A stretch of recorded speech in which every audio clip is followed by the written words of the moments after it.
boleh nggak nih kakak memperkenalkan diri kakak? Kan kalau kalian tidak saling kenal, maka kalian tidak saling sayang. Perkenalkan, nama kakak Harisma Mezena, kelas 2017A, jurusan Pendidikan Luar Sekolah, Fakultas Ilmu Pendidikan, Universitas Negeri Surabaya. Halo adik-adik, gimana kabar kalian? Semoga kalian sehat-sehat saja ya. Dan semoga kalian selalu dalam lindungan Allah Subhanahu wa Ta'ala. Amin. Adik-adik, kalian belajar di rumah seneng apa tambah malas? Ayo, meskipun kalian belajar di rumah, kalian tidak boleh malas-malasan ya. Kalian harus tetap rajin, karena kalian adalah kebanggaan orang tua kalian.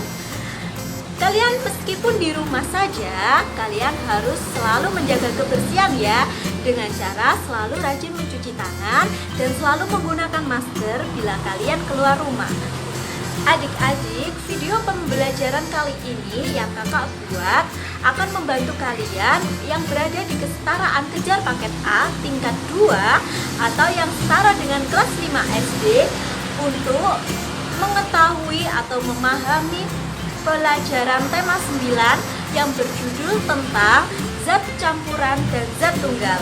Oleh karena itu, simak baik-baik ya videonya.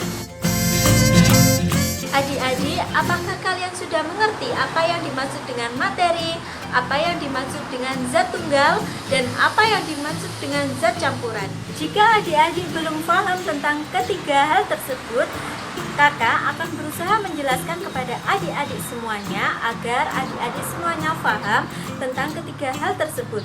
Adik-adik wajib banget nih mencatat penjelasan kakak di buku catatan kalian masing-masing agar kalian selalu ingat. Jangan pernah skip videonya ya. Segala sesuatu yang ada di sekitar kita ini merupakan materi. Kira-kira apa ya yang dimaksud dengan materi itu? Materi adalah segala sesuatu yang menempati ruangan dan mempunyai massa. Materi-materi tersebut dikelompokkan menjadi 3, yaitu benda padat, benda cair, dan benda gas. Pertama yaitu zat tunggal. Apa sih kak yang dimaksud dengan zat tunggal itu? Zat tunggal biasanya disebut dengan zat murni. Zat tunggal merupakan zat yang terdiri atas materi sejenis.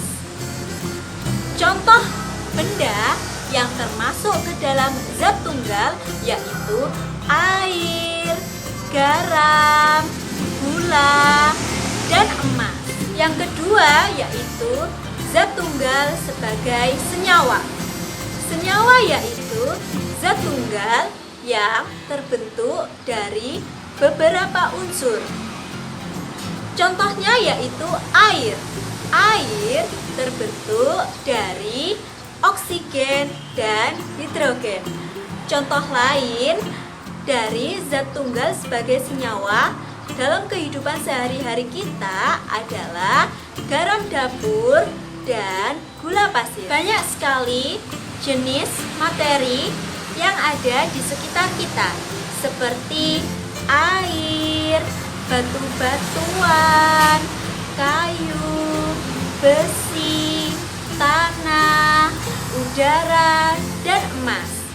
Berdasarkan komposisi penyusunnya, materi dapat dibedakan menjadi 2. Apa saja ya kira-kira?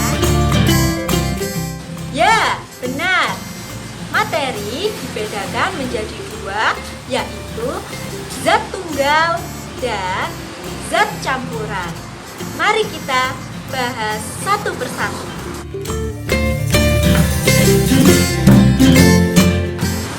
Zat tunggal ini dapat berupa unsur dan dapat berupa senyawa. Mari kita bahas satu persatu. Pertama yaitu zat tunggal sebagai unsur. Unsur adalah zat tunggal yang tidak dapat diuraikan menjadi zat lain yang lebih sederhana. Sudah paham adik-adik? Apa saja sih Kak contoh zat tunggal yang termasuk dalam unsur itu?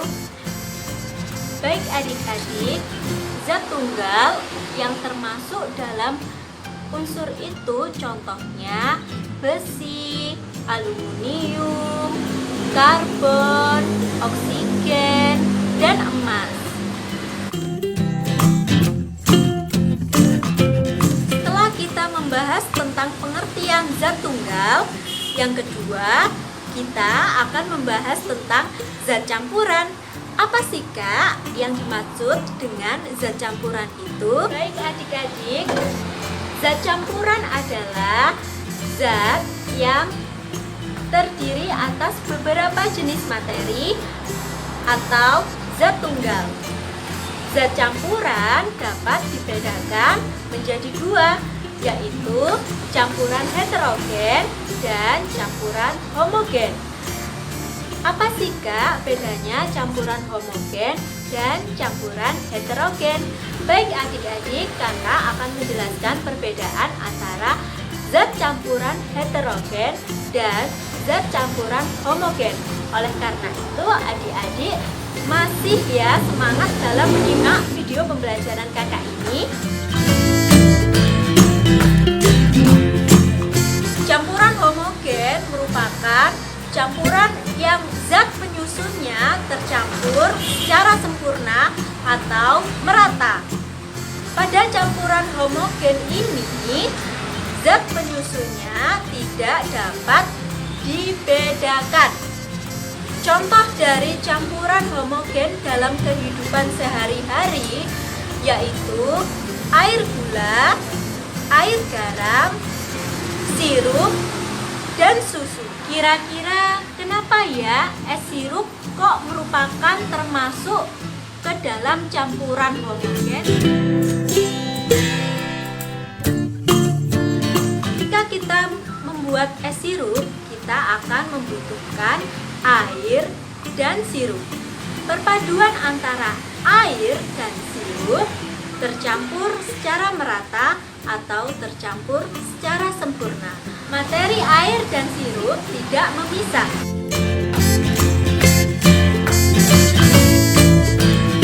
Berdasarkan hal tersebut, maka es sirup termasuk ke dalam campuran homogen. Yang kedua, campuran heterogen. Campuran heterogen merupakan campuran yang zat penyusunnya tidak dapat tercampur secara merata. Pada campuran heterogen ini, zat penyusunnya masih dapat dibedakan. Contoh dari campuran heterogen dalam kehidupan sehari-hari adalah air dengan kopi, air dengan minyak, dan air dengan pasir. Kira kenapa ya kopi termasuk ke dalam campuran heterogen?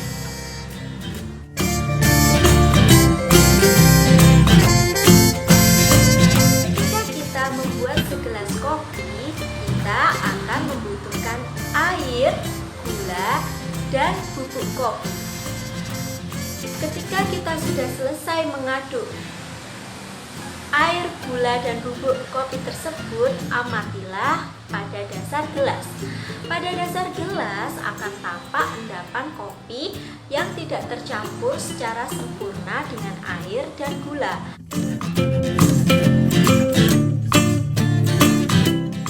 Oleh sebab itu, kopi termasuk pada zat campuran heterogen karena zat penyusunnya tidak dapat tercampur secara sempurna dan masih dapat dibedakan dengan jelas. Baik adik-adik, kalian sudah paham kan dengan penjelasan yang telah disampaikan oleh kakak tentang apa itu yang dimaksud dengan materi, apa yang dimaksud dengan zat tunggal, dan apa yang dimaksud dengan zat campuran. Tetapi kali ini kakak akan mempraktekkan bagaimana sih kak caranya kita membedakan antara zat tunggal dan zat campuran dalam kehidupan sehari-hari, dan bagaimana sih kak kita mengidentifikasi sifat-sifat campuran. Kalian sudah tahu kan sifat campuran itu ada berapa? Ya, benar sekali, sifat campuran itu ada dua, yaitu campuran heterogen dan campuran homogen. Oleh karena itu, adik-adik harus menyimak video kakak secara baik-baik ya, agar adik-adik semuanya tahu.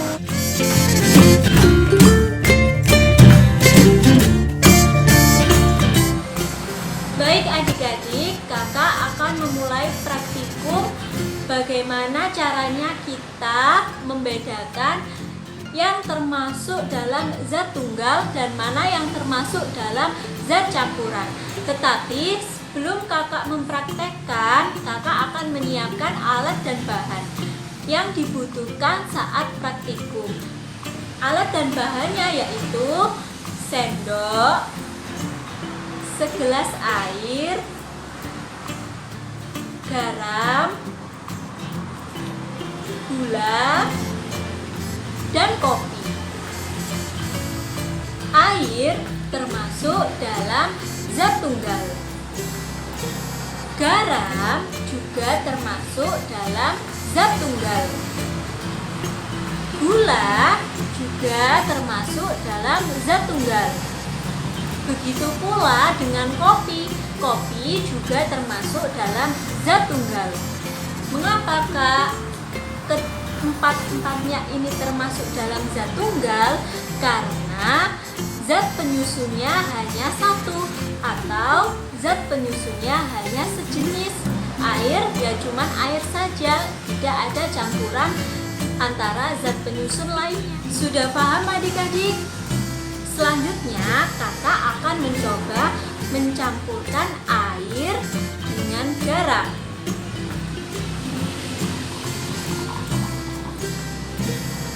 Kemudian kakak akan mengaduk air dan garam ini.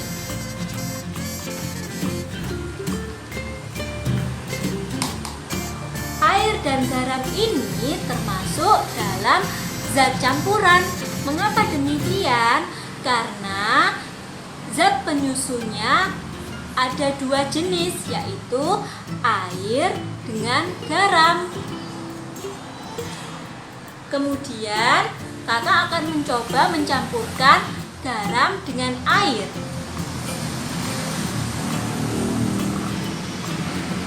Lalu kakak mengaduknya dengan sendok. Air dan gula juga termasuk dalam zat campuran. Mengapakah air dan gula juga termasuk dalam zat campuran? Karena adanya campuran antara air dengan gula. Yang terakhir, kakak akan mencoba mencampurkan air dengan kopi.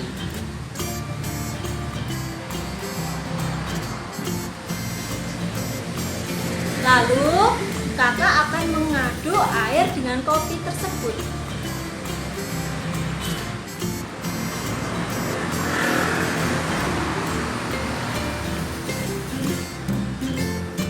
Nah, seperti yang kalian amati, air dan kopi termasuk ke dalam zat apa adik-adik? Ya, benar sekali. Air dan kopi termasuk ke dalam zat campuran karena terdiri atas dua zat penyusun antara air dengan kopi. Baik adik-adik, selanjutnya kakak akan mempraktekkan bagaimana caranya mengidentifikasi sifat zat campuran homogen dan sifat zat campuran heterogen. Tapi sebelumnya kakak akan menambahkan zat tunggal susu dan zat tunggal minyak. Oleh karena itu, kakak akan mencampurkan air dengan susu. Kemudian air dengan susu tersebut akan kakak aduk. Kemudian kakak juga akan mencampurkan air dengan minyak. Air dengan minyak juga akan kakak aduk. Kemudian kita mengamati dan mengidentifikasi mana saja yang termasuk ke dalam zat campuran homogen dan yang termasuk ke dalam zat campuran heterogen. Air gula termasuk dalam campuran homogen. Air garam juga termasuk ke dalam campuran homogen. Susu juga termasuk ke dalam campuran homogen. Kopi dan minyak termasuk dalam campuran heterogen.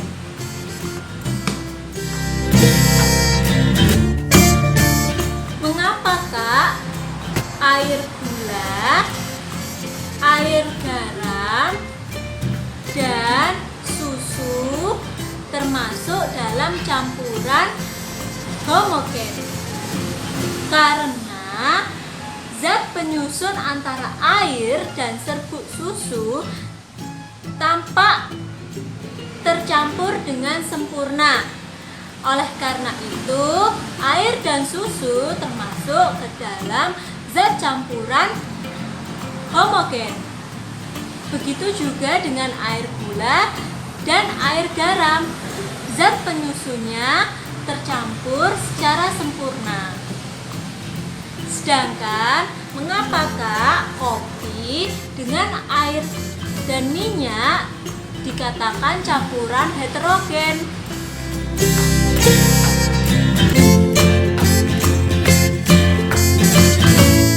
Baiklah adik-adik, mengapa kopi termasuk ke dalam campuran heterogen? Seperti yang di awal kakak jelaskan, segelas kopi tidak akan tercampur secara sempurna dengan air dan gula. Segelas kopi ini di dasar gelas akan terjadi endapan. Oleh karena itu, kopi termasuk dalam campuran heterogen. Tahukah adik-adik mengapa air dan minyak tidak dapat menyatu secara sempurna? Kalian juga pasti pernah kan mendengarkan peribahasa bahwa air dan minyak tidak dapat menyatu karena air memiliki kerapatan yang rendah sehingga air dapat tercampur dengan zat lain tetapi tidak dengan minyak, sehingga terjadi gaya adhesi dan kohesi yang akan adik-adik pelajari di materi berikutnya. Baik adik-adik, kesimpulan yang dapat kita tarik dalam praktikum kali ini yaitu materi dapat dibedakan menjadi zat tunggal dan zat campuran. Zat campuran memiliki dua sifat, yaitu campuran homogen dan campuran heterogen. Air garam, air gula, dan susu termasuk ke dalam zat campuran homogen karena zat penyusunnya tercampur secara sempurna. Sedangkan minyak dengan kopi termasuk campuran heterogen karena zat penyusunnya masih dapat dibedakan secara jelas. Gimana adik-adik? Semoga kalian paham ya dengan adanya praktek yang sudah dilakukan oleh kakak. Adik-adik, tidak terasa kita sudah di penghujung akhir video pembelajaran kali ini. Semoga adik-adik dapat memahami materi tentang zat tunggal dan zat campuran yang sudah dijelaskan dan dipraktekkan oleh kakak ya. Untuk selanjutnya kalian harus mempraktekkan di rumah kalian masing-masing. Semoga kalian sehat selalu ya. Oke.